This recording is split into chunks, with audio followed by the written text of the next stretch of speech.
આપણે ગણ પરિચયનો આકૃતિ દોરીને પણ દાખલો ગણી શકીએ અને આ સૂત્રનો મદદ ઉપયોગ કરીને પણ આ દાખલો ગણી શકાય। જો આપણને શું આપેલું છે, કુલ આપેલા છે 40, કુલ બરાબર અર્થશાસ્ત્ર વત્તા આંકડાશાસ્ત્ર અને માઇનસ બંને, આ સૂત્રનો ઉપયોગ કરીને પણ આપણે મેળવી શકીએ। જો કુલ કેટલા આપણને આપેલા છે 40, અર્થશાસ્ત્ર કેટલા આપેલા છે 24 પ્લસ આંકડાશાસ્ત્ર આપણે મેળવવાનું છે, આંકડાશાસ્ત્ર, અને બંને કેટલા આપેલા છે, બંને 3 આપેલા છે તો -3।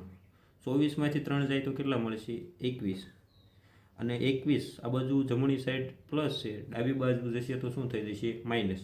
તો આંકડાશાસ્ત્ર શું થઈ જશે, આંકડાશાસ્ત્ર 40 માઇનસ 21, તો અહીંયા 40માંથી આપણે 21 બાદ કરીશું તો કેટલા મળશે 19। આ 19 મેળવી કુલ મળી ગયા। કુલ અર્થશાસ્ત્રમાં કેટલા વ્યક્તિઓ છે, 19 વ્યક્તિઓ છે, પરંતુ પ્રશ્ન શું આપેલો છે, માત્ર આંકડાશાસ્ત્ર પસંદ કર્યું હોય એ વિદ્યાર્થી।